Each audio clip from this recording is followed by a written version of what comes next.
안녕하세요. 오늘 모노레포 절망편 14개의 래퍼로 부활하기까지 1년 발표를 시작하겠습니다.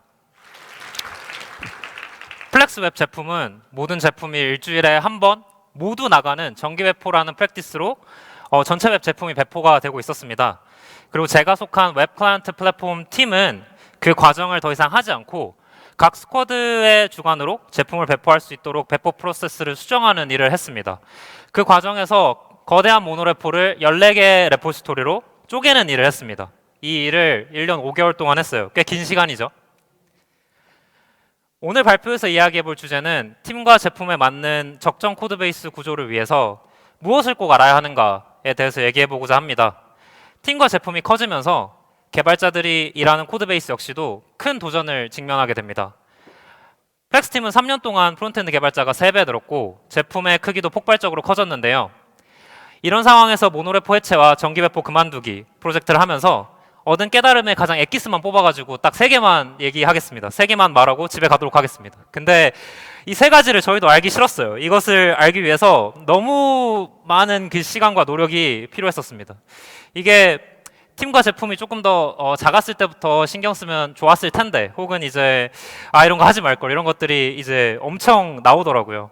프로젝트가 상당히 지난했었고 팀원들도 많이 지치셨고 고생도 많이 했습니다. 그런 틈바구니 속에서 좀 더 생생한 교훈과 이제 배움이 있었으니까 그걸 전달을 해드리고, 그리고 저희와 비슷한 상황에 있는 분들께도 이제 도움이 됐으면 좋겠습니다.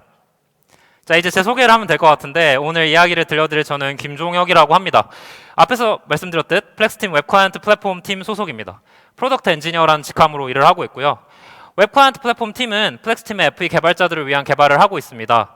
저희 웹 프레임워크, 공유 모듈, 그리고 프론트엔드 앱들이 돌아가는 인프라를 유지하고 있고, 그리고 FE 개발자 전체의 생산성을 끌어올리는 게 가장 큰 목표로 일을 하고 있는 조직입니다. FE 컴퍼니 2023년에서 두 번째로 나왔습니다. 네, 또 한 번 흥미로운 엔지니어링 사례를 공유할 수 있어서 너무 기쁘고 신이 나네요. 네. 플렉스팀은 HR B2B SaaS를 만들고 있습니다. 고객사분들께 인사관리를 위한 소프트웨어를 제공해드리고 있는데요. 고객사에서 근무하시는 저희 고객분들은 플렉스팀을 통해 이렇게 출근을 찍고 휴가를 등록하고 급여와 근로계약을 진행하고 급여 명세서를 받고 계십니다. 플렉스는 올인원 플랫폼을 지향하고 있습니다. 여러 가지 기능들이 통합돼서 가치를 만들어내가고 있죠. 그래서 플렉스 웹 제품들의 각 기능들은 도메인이 깊고 서로에게 상당히 강하게 의존을 하고 있습니다. 플렉스 웹 프론트엔드는 2021년에 플렉스 2.0 프로젝트를 시작하면서 모노레포 구조를 채택하게 되었습니다. 앞에서 보여드린 것처럼 다른 도메인의 데이터와 UI가 복잡하게 엮여야 고객에게 플렉스 팀이 정하고자 하는 통합의 가치를 전달할 수 있었기 때문에 이점이 있는 구조였어요. 모노레포 안에 각 비즈니스 로직이 들어간 도메인 패키지들이 자리 잡았습니다. 이 패키지들은 모노레포에서 마음껏 다른 제약 없이 가져다 쓸 수 있었고, 패키지에 대한 버저닝도 따로 하지 않고 패키지와 애플리케이션 코드를 동시에 변경할 수 있는 구조로 처음에 시작을 했습니다. 저희 모노레포에서는 얀 워크스페이스를 사용해서 워크스페이스 의존성으로 내부 패키지들을 연결을 하고 있었고, 터보레포를 사용해서 의존성을 추적 및 관리하고 있었습니다. 터보레포는 각 패키지의 커맨드의 패키지 제이슨에 명시된 의존 관계를 기반으로 패키지 단위의 태스크 실행과 의존성 추적을 돕는 도구입니다. 그렇기 때문에 이렇게 하위 패키지가 바뀌어서 빌드를 새로 해야 되는 경우에 의존하고 있는 상위 패키지들도 타고 빌드가 돼서 애플리케이션 빌드 및 배포까지 이어지는 구조였던 것이죠. 갑자기 그림이 좀 들어오졌죠. 말씀드렸던 구조는 2.0을 시작하는 초기에는 제품을 빠르게 확장하고 만드는 데는 도움이 되었습니다. 그런데 이제 모노레포 위에서 같이 개발하는 개발자의 수와 제품의 크기도 같이 커지면서 공유되는 도메인 패키지들이 점점 많아지고 의존성이 점점 더 복잡해져서 변경 추적이 제대로 안 되는 상황이 벌어지게 됩니다. 이때 바닥에 있는 패키지 하나만 수정해도 의존성이 복잡하고 꼬여 있어서 무조건 전체 앱을 다 배포해야만 하는 상황이 되었었어요. 그래서 사실 이제 모노레포라고 부르기도 좀 힘들고 모놀리식에 가까운 상황이 되었습니다. 이 난리통에서 저희도 모노레포 위에 패키지 간 의존 관계를 좀 표현을 해보려고 그 그래프를 그려주는 툴들을 몇 번 써봤는데, 이게 그래프 그리는 툴이 OOM이 나가지고 뻗기도 하고 다 약간 이런 결과물들이 나왔습니다. 그래가지고 이 안에 우주와 이제 삼람환상이 이제 들어가 있는 엄청난 의존성 덩어리들인데, 근데 이게 무서워서 정리는커녕 제대로 들여다보기도 힘든 이 의존성의 거대한 덩어리를 사람들이 목도하게 되었어요. 진짜 무서웠습니다. 이런 사연으로 내가 작업했던 코드가 정확히 어떤 앱에 영향을 미치는지 알 방법이 없어가지고 배포나 롤백이 누락되거나 장애도 빈번하게 발생을 하게 되었습니다. 결국 2022년에 정규 배포를 시작하게 되었어요. 모든 변경이 딱 일주일에 한 번만 프로덕션에 나갈 수 있게 해놓고 해당 정규 배포 진행 시에 챕터 전체가 그냥 그 시간에 붙어가지고 변경이 잘 적용되었는지 모니터링하는 그런 방법이었습니다. 프론트엔드 개발자들 사이에서 정규 배포 당번을 뽑았었고요. 그리고 정규 배포 당번이 되면은 해야 되는 긴 리스트도 만들어졌습니다. 이게 정규 배포를 하게 된 게 좋은 일이 아니었죠. 이게 일단 정규 배포를 하는 계기 자체가 안정성이 부족하다는 의미고, 그리고 빠르게 고객에게 가치가 전달되어야 될 어떤 그런 변경들이 자꾸 밀리는 경우들이 계속 생겼습니다. 모노레포 위에서 프론트엔드 개발자들은 서로의 발을 밟으면서 개발을 하고 있었습니다. 공유 레이어에 있지만 챙겨지지 않고 버려져서 누구도 건들기 힘든 코드들이 계속 생기고 있었고, 제품이 커지는 속도는 또 단 한 번도 느려지지 않았어요. 그래서 점점 더 절망이 돼서 모노레포는 불타고 있었습니다. 그래서 2024년 2월에 정규 배포를 시작한 지 이제 2년이 좀 안 됐을 때부터 이제 정규 배포 그만두기 프로젝트가 시작이 되었습니다. 여기서 포인트를 짚고 싶은 게 정규 배포 그만둔다가 목표고 모노레포를 해체한다는 것 자체가 목표는 아니었거든요. 정규 배포를 그만두기 위해서 모노레포를 해체해야겠다라고 이제 결정한 것입니다. 이게 되게 중요한 결정인데 나중에 또 상세히 또 설명을 드릴게요. 뒷내용에서. 이제 좀 더 자세한 설명에 들어가기 전에 저희가 모노레포를 어떻게 뜯었는지를 조금 보여드리겠습니다. 아까 보여드렸던 모노레포 그림이 다시 여기 있고요. 이게 바닥 의존성에 가까운 공용 코드들을 다 뜯어가지고 레이어링하고 역방향 의존을 다 뗐습니다. 그리고 이것을 패키지, 디자인 시스템, 그리고 서비스 3개의 레이어로 정의해서 별개 레포로 분리를 하는 것부터 먼저 시작을 했고요. 분리된 패키지 코드들은 빌드하고 버저닝을 해서 저희 레지스트리에 올려서 사용하게끔 했습니다. 이를 통해 하위 패키지 변경을 버저닝으로 막을 수 있게 되면서 하위 패키지 변경이 상위 애플리케이션으로 전파되는 어떤 변경들을 많이 통제하고 거부할 수 있게 되었어요. 그리고 각 애플리케이션을 개별 레포지토리로 분리했습니다. 모노레포에서 하나씩 일정을 정해서 그 큰 모노레포에서 뜯어내는, 개별 레포로 뜯어내는 방식으로 진행을 했었고요.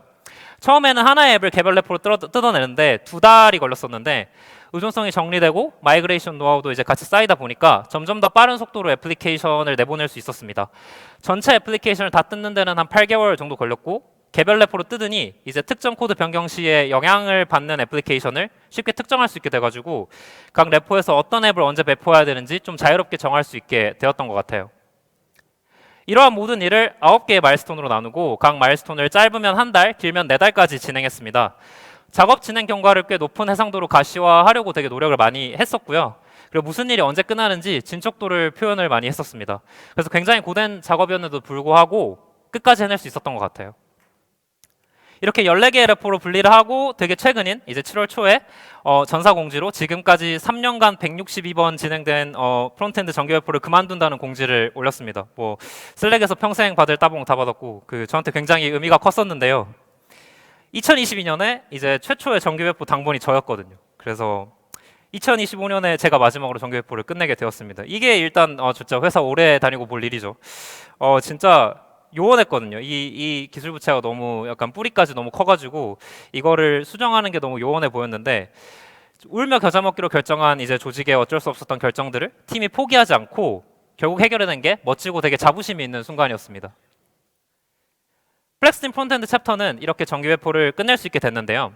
여기까지 설명드렸으면 이제 제가 팀과 제품에 맞는 적정 코드베이스 구조를 만들기 위해서 꼭 알아야 되는 3가지를 말씀드릴 수 있을 것 같습니다. 첫 번째 꼭지로 바로 들어가 보겠습니다. 경계 없이 코드를 공유하지 말 것입니다. 경계가 없으면 코드는 무섭게 공유되고 결합되고 공유됩니다. 사실 모노레포나 폴리레포나 이제 모노레포나 폴리레포나 뭘 쓰는 게 별로 중요하진 않아요. 이게 경계가 있느냐 없느냐가 훨씬 중요합니다. 모노레포에서 의존성이 복잡해지고 제품 안정성이 이제 위협받는 사례를 하나 같이 살펴볼 텐데요. 프로덕트 스톡 체커라는 이름을 가진 패키지가 하나 있다고 해봅시다. 이것은 개발자 A님이 만들었고, 저 A님 보이시죠? 그 앱 2개의 상품 재고가 몇 개 남았는지 조회하는 UI 컴포넌트를 공유하기 위해서 만들어졌습니다. 근데 개발자 B님이 또 다른 곳에서 오셔가지고 그 본인이 오너십을 가진 또 다른 앱에서 상품 재고 조회 컴포넌트를 이제 가져다 쓰고 싶은데 본인이 받은 디자인과 기획 의도에서는 맞지 않아가지고 그 속성을 하나 뚫어요. 그러니까 리액트 컴포넌트로 치면 이제 프롭을 하나 뚫는 건데 이제 기존의 컴포넌트에 이제 인자를 하나 넣어서 부족한 상품 재고를 재주문할 수 있는 부족한 상품 재고를 재주문할 수 있는 버튼이 하나 뜨도록 수정한 것입니다. 그래서 그냥 속성을 바꾸면 갑자기 버튼이 뿅 하고 뜨게 되는 것이죠. 그래서 재주문과 관련된 하위 패키지를 저렇게 밑에서 하나 붙이고, 그리고 이렇게 패키지의 그 앱 의존 관계도 하나 추가하게 됩니다. 그래서 이렇게 되면은 이제 패키지의 취지가 원래 취지가 좀 모호해지고, 이렇게 앱 3개의 의존이 생겼는데 기존에 의존하고 있었던 저 두 곳에서는 얘가 바뀌었는지 안 바뀌었는지도 모릅니다. 그리고 얼마 후에 개발자 C님이 또 오세요. 이제 개발자 C님은 새로운 재고가 떨어지면 알람을 주는 패키지를 만듭니다. 그래서 만들고 있었습니다. 그래서 재고를 조회하는 방법을 이 넓은 코드 베이스에서 찾다가 프로덕트 스톡 체커 패키지를 발견했는데 UI 컴포넌트가 아니라 저 패키지에 있는 그 재고를 조회하는 함수 게스트하기라는 함수를 저 패키지에서 익스포트 해가지고 자신이 만든 모듈에서 그냥 써버립니다.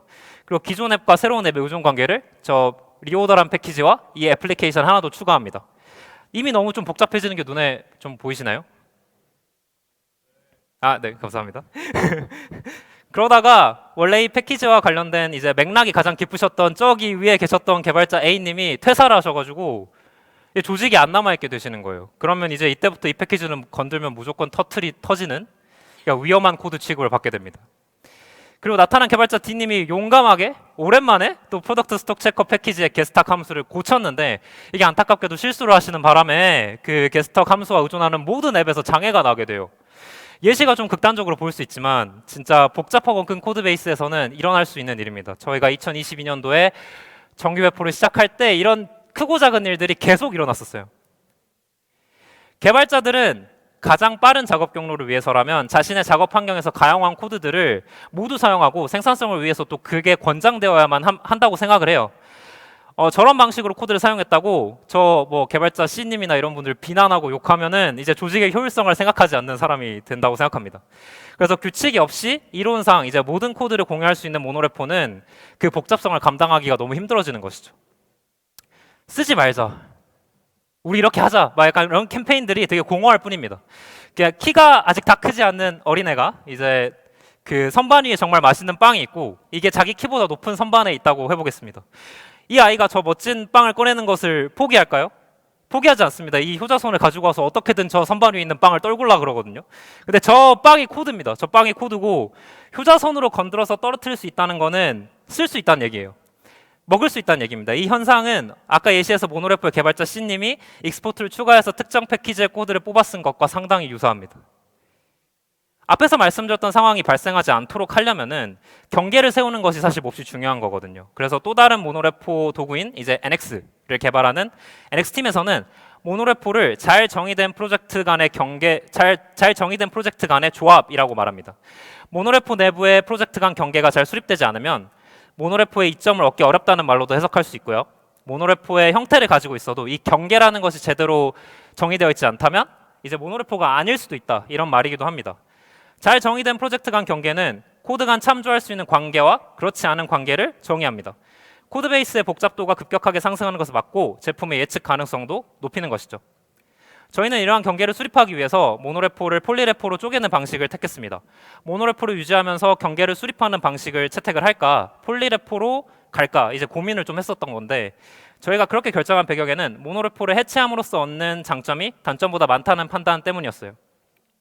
경계를 만들 때 이제 모노레포를 해체하는 것이 모노레포를 유지하는 것보다 리소스가 적게 들었던 것입니다.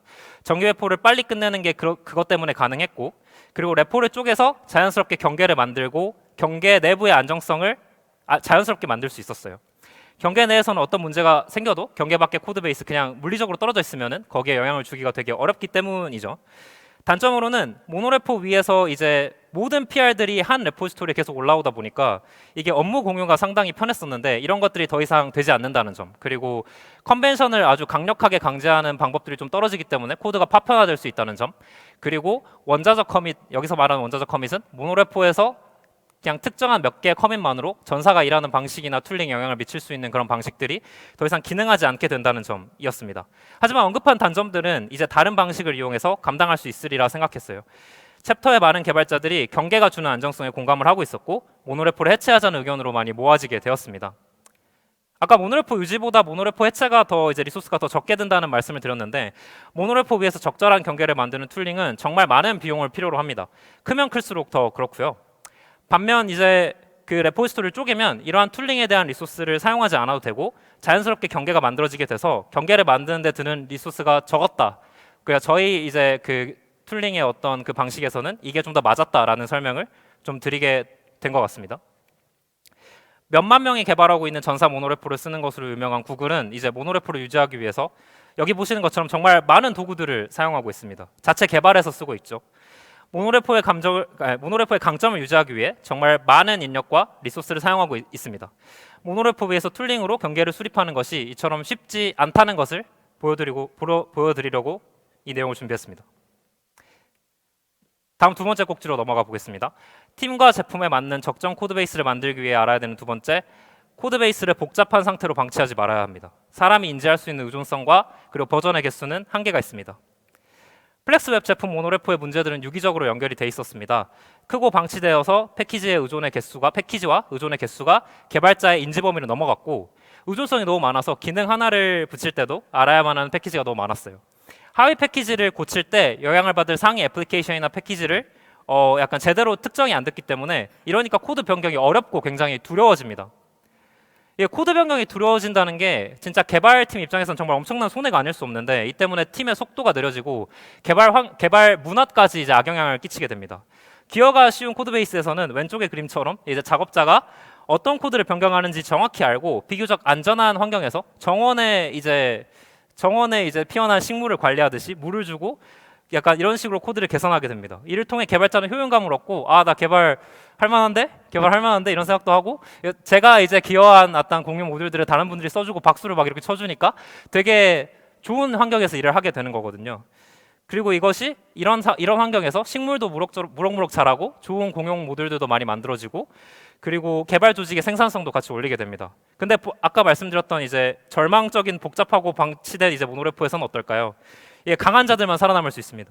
그 앞에 말씀드렸던 모노레포 절망편 그림의 상황을 좀 생각해 보시면 이게 알아야 될 게 진짜 끔찍하게 많아요. 그 진짜 오래 근속해서 히스토리를 다 아는 사람들만 정말 책임감이 있고 자신감이 있게 코드 변경을 할 수 있는 상황이 됩니다. 작은 기어도 모노레포의 그 역사와 절망의 그 소용돌이 위에서 그냥 내가 기여를 못하게 되는 환경이 되니까 아무도 그 큰 책임을 지고 싶지 않아서 공용 모듈에 기여를 하지 않아요. 그래서 식물들이 죽어요. 식물들이 죽고 공용 모듈이 죽고 개발 조직 전체의 생산성이 떨어지고 공유하는 문화도 사라집니다. 정말 이 패키지가 진짜 다 필요할까? 라고 생각해 보면은 아니었거든요. 그래서 일단은 패키지가 너무 많아가지고 공유되는 코드는 많지만 해당 코드에 대한 사용률이 너무 적었습니다. 가시화된 적이 하나도 없어가지고 어디에 뭐가 있는지 공유가 안 됐었거든요. 그래서 그 개발자분들이 이제 개발을 하실 때 뭐 이런 공유 모듈 만드신 분? 뭐 이런 거 있나요? 막 이런 식으로 이제 수소문해서 그 공용 모듈을 사용하고 계셨습니다. 그리고 실제로 공유되지 않은 패키지도 너무 많았고 패키지가 너무 작게 나눠져서 익스포트되는 구현체가 하나 두 개밖에 없는 경우도 되게 많았습니다. 이런 패키지들은 다 정리를 하거나 이제 없애는 게 가능했어요. 이런 현실을 파악하고 저는 패키지 개수를 줄이는 계획을 짰습니다. 그래서 제가 패키지 개수를 줄이는데 한 가지 꼭 필요한 게 있었는데 그게 뭘까요? 바로 이제 제가 패키지 개수를 줄이는데 무엇이 필요했을까요? 그게 바로 그 고구마가 필요했습니다. 고구마는 모노레포 내 복잡한 패키지의 의존 관계를 추적하고 자동화 내 리팩토링을 수행하는 저희 패키지입니다. 요거 실제로 저희 코드 리드미에 들어가 있는 고구마 사진인데 의존성이 이제 고구마 줄기처럼 이렇게 계속 나온다는 표현이 있죠. 거기서 이름을 착안한 것이고요. 모노레포 전체 의존성 현황을 CSV로 출력해서 의존성이 몇 개를 가지고 있는지 사용처는 몇 개인지 분석하고 현황을 계속 업데이트하면서 비슷한 패키지는 합치고 이제 약간 공유되지 않거나 사용처가 없는 패키지들은 없앴습니다. 또한 이러한 패키지들의 수를 적극적으로 관리하기 위해서 고구마 워크플로우를 만들어서 매주 월요일 아침에 패키지 개수의 현황과 정리해야 될 패키지들을 슬랙에 계속 이제 채널에 쏴주는 챕터 전체를 태그해서 쏴주는 워크플로우도 만들었어요. 이 스레드 밑에서 이 패키지 정리해 주세요. 이 패키지는 뭐 왜 생겼나요? 이게 뭔가요? 이런 식으로 소통을 많이 했고요. 고구마의 효과는 강력했는데 2024년 패키지 정리를 시작했던 2월 초 대비해서 6월에는 패키지 개수를 거의 절반에 가깝게 줄이는 데 성공했습니다. 정리하기 전에 패키지가 375개가 있었던 거거든요. 그래서 또한 패키지 개수가 줄어들어서 이제 전체 패키지의 빌드에 걸리는 시간 자체가 줄었고 패키지 빌드를 돌리는 CI의 성능도 개선할 수 있었습니다. 패키지의 개수를 이렇게 줄여 나간 얘기를 들려드렸는데 여전히 남은 패키지는 아직 많았고 의존성은 복잡했습니다. 제가 발표 처음에 이 그림과 비슷한 저희의 그 의존성 그림을 보여드렸는데 기억이 나시죠? 이 암흑의 우주의 심연을 들여다보시면 여러분들은 어떤 생각이 드십니까? 이것을 이쁘게 정리하라고 누가 시켰다 그러면은 어떠세요? 뭔가 이걸 시킨 사람이 되게 미워지고 원망스럽고 뭐 스스로는 어딘가 아프게 되지 않겠습니까? 네, 실제로 이제 의존성을 정리를 해야 될 때 제가 이런 그림을 보고 있으면 기분이 괜찮다가도 이게 마음이 깝깝해지더라고요. 그래서 이 의존성을 어떻게 정리할 수 있을까?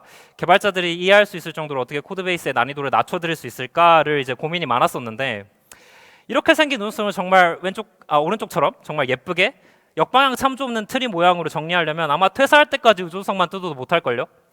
그러니까 이게 열심히 정리를 해봤자 개발이 진행되면 또 다른 쪽에서는 의존성을 복잡하게 만들기 때문에 계속 뜯는다 하는 것도 이제 계속해서 효용이 없을 확률이 되게 커졌습니다. 그래서 결국 이 복잡한 의존성 덩어리를 몇 개로 나누고 이 나눠진 작은 덩어리 사이의 참조 관계를 정의해야겠다라는 생각을 하게 되거든요. 패키지 여러 개를 하나의 버전으로 통으로 버저닝한다는 아이디어가 여기서 출발을 하게 되었습니다. 통 버저닝은 공통점을 가진 패키지 여러 개 하나의 별도의 레포지토리를 위치시키고 패키지 여러 개를 하나의 버전으로 버저닝하는 것입니다. 그리고 하나의 버전을 가진 그 그룹 내에서는 패키지 간의 상호 참조를 허용하고 같은 버전에서는 패키지의 동작이 안전함을 보장하는 엔지니어링 정책이에요.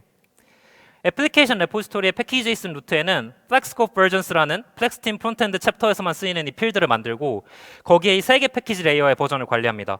각 레이어에는 여러 개의 패키지들이 존재하는데 결국 이 패키지들의 의존 버전이 애플리케이션의 이 FlexScope Version 값과 일치하지 않거나 역방향으로 참조하면 의존성 설치와 CI 과정에서 에러를 발생시키게 됩니다. 이런 방식으로 의존성과 버전 정합성을 강제했습니다. 여러 개의 패키지를 하나의 버전으로 버저닝하는 정책을 통해서 제품이 이제 시작한 처음으로 코드베이스의 의존 관계를 설명할 수 있게 되었습니다. 통으로 버저닝되는 패키지들의 그룹을 패키지스, 디자인 시스템, 그리고 서비스라는 3개의 레포지토리로 나누고 해당 그룹 간의 의존 관계를 정의해서 패키지 디자인 시스템은 서비스는 애플리케이션에 의존할 수 있게 단방향으로 의존되는 관계를 정의하고 이를 강제했습니다. 패키지 레이어링 조치가 만드는 이 단순함에 대해서 좀 더 설명을 드리면 좋을 것 같은데요. 원래 모노레포에서 모든 패키지와 애플리케이션이 한 바구니에 있을 때 하위 패키지를 변경한다고 해볼게요. 파란 부분으로 색칠한 패키지들이 의존 관계상 모두 이제 영향을 받게 됩니다. 이 변경되는 패키지를 만드는 의존성의 전체 레벨이 딱 6개입니다. 이제 패키지가 또 어떤 패키지를 바꾸고 그리고 그 패키지가 또 어떤 패키지를 바꾼다고 할 때 거쳐가는 그 트리 노드의 레벨, 그러니까 높이가 딱 6이라는 겁니다. 이렇게 모든 패키지들이 의존성 수립이 자유로운 상태에서는 저 6이라는 숫자가 10이 될 수도 있고 20이 될 수도 있습니다. 이 숫자가 계속 늘어나면 늘어날수록 개발자가 변경을 염두하고 영향 범위를 생각하는 게 몹시 어려워집니다. 뇌정지가 오는 거죠. 레포지토리별 버저닝은 이 의존성의 트리 레벨의 상한을 딱 3으로 만들었다는 거에 의미가 있습니다. 레포지토리 내부의 패키지 여러 개가 바뀌어도 개발자는 딱 3개의 의존성 레벨과 버전만 신경 쓰면 됩니다. 자연스레 유저가 변경을 염두에 둬야 되는 범위가 적어지고 코드베이스를 이해하는데 좀 더 훨씬 쉬워지는 거죠. 이렇게 패키지 개수와 의존 관계를 정리하려고 했던 이유가 결국 프론트엔드 개발자분들의 인지 부하를 줄이기 위해서였습니다. 이렇게 정리를 하고 난 뒤에서야 코드의 구구절절한 그 역사와 이제 사연을 알기보다는 버전과 몇 개의 패키지들의 역할에 대해서만 알고 있어도 개발이 쉽게 가능한 코드베이스를 만들 수 있었어요. 저희는 이걸 한 번에 했거든요. 근데 이게 상당히 고통스러웠습니다. 그 팀과 제품이 빠르게 커지는 팀에서는 제품을 만드는 개발자들의 그 인지 부하를 어느 정도 관리하고 적어도 염두에 두실 수 있으면 참 좋을 것 같아요. 마지막 3번째, 공유 모듈이 무엇인지를 정의하고 알맞게 다뤄야 합니다. 플렉스팀 모노레포에서 공유되는 모듈 중에는 뭐 이런 것들도 있었거든요. 그 말씀드리면 좀 어이없다고 느껴질 수도 있는데 그 상품 재고 조회 리스트인데 아까 말씀드린 그 상황과 비슷하게 재고 떨어지면 재주문하는 버튼이 갑자기 들어가 있습니다. 이거 속성 하나 true로 바꾸면은 갑자기 버튼이 나타나요. 그리고 고객 만족도 조사 폼도 들어가 있습니다. 이것도 속성 하나 true로 바꾸면 갑자기 뿅 하고 나타납니다. 이걸 true로 바꿔보기 전까지는 뭐가 나올지 모르는 그런 공용 모듈이 된 거죠. 그러니까 이런 것들이 기능 필요할 때마다 개발하고 붙여서 사용처가 늘었던 모듈들이거든요.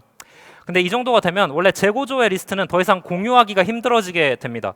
여러 가지 기능과 요구사항이 붙어서 뭔지 모를 것이 됐거든요. 그러니까 이렇게 난개발된 구현체는 기능이 제대로 가시화되거나 스펙이 제대로 정리되었을 확률도 낮기 때문에 공유 모듈로서 더 이상 선택되지 않고 기존 앱들과의 의존 관계만 간신히 유지하고 있습니다. 이러한 뭔지 모를 것들이 된 채 난개발된 공유 모듈들은 도메인의 경계를 침범합니다. 간단하게 패키지 JSON에 새로운 의존성 하나만 더 추가하면 해당 패키지가 의존하는 온갖 패키지들을 또 들고 들어갑니다. 이런 상황에서 또 의존성 트리 하위에 있는 또 다른 패키지가 바뀌었을 때 앱이 배포돼야 할 수도 있는 상황이 돼가지고 코드베이스 전체가 또 계속 취약해지는 것이죠. 코드베이스에 이런 공유 모듈로서의 가치가 떨어지는 코드가 많은 상황에서 저희 팀은 공유 모듈이 될 수 있는 코드에 대한 기준을 확실하게 정립했습니다. 첫 번째로 제품 전체에서 하나여야만 하는 코드입니다. 디자인 일관성을 보장하기 위한 디자인 시스템, 그리고 명확한 기획과 스펙이 있어서 추후 변경의 가능성이 있는 비즈니스 로직, 그리고 이를 포함하는 UI 컴포넌트들이 포함됩니다. 두 번째는 공용화가 안 되면 개발 생산성이 급격히 떨어지는 코드들입니다. 저희가 쓰고 있는 마이크로 프론트엔드 프레임워크라든지 그리고 프레임워크성 기반의 도구들이 이에 해당됩니다. 그리고 이에 해당되지 않은 다른 코드들은 다른 공유 레이어의 코드들은 사용처가 몇 개든 각 사용처로 중복을 감소하여 의존 관계를 정리했습니다. 개발자들이 주로 드라이 원칙, Don't repeat yourself 하는 드라이 원칙, 그리고 중복을 없애는 방식을 많이 고민하는데 이 정리 작업에는 완전 반대 접근만이 유효했던 것이죠. 아까 소개해드린 통보 전행되는 패키지 그룹이 3개가 있었죠. 이 3개의 그룹이 아까 말씀드렸던 것처럼 공유 모듈이 될 수 있는 조건을 다 충족하고 있었습니다. 패키지스는 유틸성 도구와 프레임워크, 디자인 시스템은 말 그대로 디자인 시스템, 그리고 서비스는 변경점이 하나여야만 하는 비즈니스 로직에 해당됩니다. WCP에서는 이 공유 모듈들을 바탕으로 이 3개 레포지토리에 들어갈 수 있는 게 공유 모듈인지 혹은 그럴 가치가 없어 사용처로 내재화해야 되는지에 대한 코드인지를 판단해야 됐었는데요. 이를 잘 판단하기 위해 다음과 같은 기준을 세우고 의사결정 트리를 만들어 팀에 공유하고 이 원칙대로 공유 모듈을 정리해 나갔습니다. 이 공유 모듈들이 가치 있는 스펙이라고 볼 수 있는가? 변경될 가능성이 높은가? 변경점을 하나로 만들어야만 하는가 평가하고 그렇지 않다면 그냥 코드를 중복시켰고 그 공유 레이어로 들어가야 되는 코드들조차도 어떤 구현체 몇 개만 뽑아서 들어갈 수 있는지 혹은 패키지 전체가 들어가야 하는지를 이제 평가해서 최대한 공유 레이어로 가는 코드들을 많이 없애려고 했습니다. 그래서 전체를 이제 공유 레이어로 이관하는 어떤 방식을 최대한 없애려고 노력을 했어요. 실질적으로 이 공유 모듈 정리 작업이 어떤 맥락에서 어떻게 진행되었는지 또 말씀을 드려보면 모노레포의 애플리케이션을 별도 레포지토리로 뜯으려면 결국 분리하고자 하는 애플리케이션들이 별도 레포지토리로 뜯을 수 있을 정도까지 고립되어야만 했습니다. 저 주황색 박스처럼 코드가 모두 고립이 될 수 있어야 저 주황색 박스 안으로 코드가 모두 들어가야지만이 저 모노레포 위에서 저거를 뚝 뗄 수가 있었거든요. 코드 고립 상태를 만들기 위해서는 개별 레포지토리로 뜯고자 하는 코드에 의존하는 모든 코드가 다른 애플리케이션과 저렇게 빨간 패키지처럼 의존을 하는 경우 저 빨간 네모 패키지와 같은 의존성을 어떻게든 끊거나 저 빨간 패키지를 공유 레이어로 이동을 시켜야 했습니다. 이 코드 고립 상태를 만들고 레포지토리를 떼내는 작업이 굉장히 지난했는데 특정 모듈 이따시만한 거를 막 패키지에서 다른 패키지로 옮기고 의존성 끊고 임포트문 바꾸고 모듈 내재화해서 막 14만 줄짜리 변경 만들고 컴플릭 풀고 기가 막힌 순환 참조도 해결하고 막 이랬었습니다. 그래서 죄송하다고 양해도 많이 구해야 했었고 그래서 이 슬라이드에서 저와 팀원분들의 고통이 약간 느껴질지 모르겠습니다. 크고 지난한 일일수록 제대로 계획을 짜고 선명하게 가시화해서 진척도를 체크하면서 앞으로 나아가야 했습니다. 어떻게 했는지 좀 더 보여드릴게요. 이 코드 고립 작업 과정에서 정말 큰 역할을 한 게 지금 보시는 작업 계획서였습니다. 분리될 레포지토리별로 작업 계획서를 작성했습니다. 이 테이블은 작업 진척도와 작업 완료일을 나타내고 있는데요. 개별 레포지토리 하나마다 작업 단계를 있는 대로 수행하고 표시해서 작업이 얼마나 진척이 되고 있는지 자세히 표현하려고 했습니다. 각 레포지토리의 작업 계획서 안으로 들어가 보면 이러한 표가 있는데요. 이 작업 대상 구현체 표는 소스 코드를 분석하여 특정 애플리케이션에 위상적으로 의존하는 모든 구현체를 리스팅한 것입니다. 그중 각 레포지토리를 분리하기 위해 작업이 구현체들에 대한 목록 역시 작업할 구현체들에 대한 목록 역시 미리 모두 파악하여 표시해 놓고 조치 완료되었을 때 체크하는 방식으로 진척도를 보였습니다. 여기에 있는 이 구현체들 중 조치가 없으면 이제 조치가 필요한 구현체들은 모두 아까 설명드렸던 이 의사결정 트리를 타서 공유 레이어로 가거나 코드 중복을 감소하고 내재화되어 조치 완료 상태로 이행하는 것이죠. 이 구현체 하나하나의 노션 문서를 또 살펴보면 특정 구현체에 대한 함수인지 변수인지 리액트 훅인지 어떤 패키지에 있는지 또한 이제 어떤 애플리케이션에 위상적으로 의존 관계가 있는지 어떤 애플리케이션을 직접 사용한지에 대한 데이터를 모두 미리 파악했습니다. 이 정도 치밀하게 가시화를 해놓으니까 프로젝트에 대해서 이야기할 때도 좋고 진척도가 높으니 눈에 너무 잘 보이고 긴 프로젝트를 수행하는 팀이 그래서 지치지 않을 수 있었습니다. 진척도를 수시로 확인하면서 프로젝트를 투명하게 진행할 수 있었습니다. 여기까지 저희가 정규회포 그만두기 프로젝트를 진행하며 나누고 싶은 이야기였습니다. 지금까지 나온 이야기를 정리해 볼까요? 팀과 제품에 맞는 적정 코드베이스를 만들기 위해 알아야 되는 3가지 이야기 드렸습니다. 그 3가지는 경계 없이 코드를 공유하지 말 것, 코드베이스를 복잡한 상태로 방치하지 말 것, 그리고 공유 모드를 정의하고 알맞게 다뤄야 한다입니다. 앞으로 하고 싶은 것도 좀 말씀을 드리면요. 사실 통버저닝, 패키지 개수를 줄인 거 이런 것들은 되게 안정성을 확보하기 위해서 좀 어쩔 수 없이 했던 조치들이었거든요. 그래서 규제가 좀 빡빡한 편인데 이 규제들을 좀 풀고 스쿼드에서 조금 더 툴링이나 개발 환경들을 좀 자유롭게 가져가실 수 있도록 코드베이스 전체가 이행할 수 있도록 그 준비를 많이 하고 있고요. 그리고 이제 공용 모듈이라는 게 어떤 모습이고 또 무엇이고 어디에 있어야 되는지 정의를 처음으로 했었기 때문에 이 공용 모듈과 디자인 시스템 코드들에 대한 사람과 그리고 LLM이 모두 이해할 수 있는 명세를 제공할 예정입니다. 그리고 이 명세를 MCP 등으로 이제 접근 가능하게 한다거나 하는 방식으로 생산성 향상에 기여할 수 있도록 이제 웹 클라이언트 플랫폼 팀의 리소스를 좀 집중할 계획이 있습니다. 정규회포 그만두기 프로젝트가 웹 클라이언트 플랫폼 팀, 저희가 있는 WCP 팀을 정의했다고 생각이 드는데요.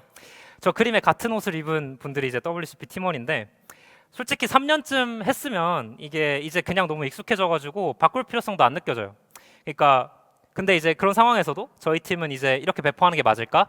이렇게 고통을 받으면서 개발하고 있는 게 맞을까? 시스템에 의문을 제기하면서 이 프로젝트를 진행을 해왔었고요. 정규 배포를 끝내고 나서야 이제 전사가 알게 되었습니다. 이게 너무 불편한 거였구나. 이게 정말 진짜 제품이 이제 인도되는 말단의 가장 큰 병목이었구나. 이런 식으로 이제 알게 되셨거든요. 그래서 이게 전사의 프로젝트를 계속 진행하면서 전사 일하는 방식까지 다 바꿨습니다. 그리고 저는 저희 FE 챕터가 모노레포에서 일을 이렇게 하시는 게 너무 걱정스러웠어요. 그러니까 너무 개발이 지난하고 힘들어가지고 퇴사하시면 어떡하지? 저 때문에 개발이 싫어지시면 어떡하지? 막 이런 걱정들을 많이 했었거든요. 다행히도 프로젝트가 잘 돼서 이제는 그런 걱정을 좀 접고 이제 불타는 절망 모노레포에서 이 해가 쨍쨍 비치는 맑은 땅으로 이제 나아갈 수 있게 되었습니다. 그 과정에서 불편한 동료를 성실껏 도우면서 문제를 해결해 드렸어요. 마이그레이션을 적극적으로 주도하면서 각 개별 제품을 개발하는 스쿼드를 위해 더 큰 리스크를 지고 배팅을 했고 아무도 하기 싫고 길고 꾸준히 일을 도맡으면서 인내심을 바탕으로 어떻게든 전진을 해왔습니다. 그래서 이게 웹 클라이언트 플랫폼 팀이 이렇게 고생하면서 이제 굳건하고 개발할 만나는 플랫폼을 만들고 있습니다. 저희 팀의 FE 프로덕트 엔지니어로 지원하셔서 합류하시게 되면 저희가 굳은 일, 짜치는 일 저희가 다 해드릴 테니까 행복 개발만 하실 수 있습니다. 너무 좋죠? 왼쪽이 이제 저희 코드가 이제 QR 코드가 저희 FE 프로덕트 엔지니어 채용 공고가 되겠고요. 그리고 저희가 찾고 있는 분이 또 계신데요. 지금 제가 이런 괴로운 이야기를 했음에도 불구하고 이 오래 걸리고 짜치는 사이버 노동이 즐거워 보이는 분이 계실 겁니다. 이 중에도 분명히 계실 겁니다. 있으신가요? 당신을 애타게 찾았습니다. 웹 클라이언트 플랫폼 팀에서 저와 같이 신나게 일해 보실 수 있으면 좋겠습니다. 오른쪽 QR 코드입니다. 이상 김종혁이었습니다. 제가 올해 FE 컴프 마지막 발표인데 오늘 집에 조심히 들어갔으면 좋겠습니다. 긴 발표 들어주셔서 감사합니다.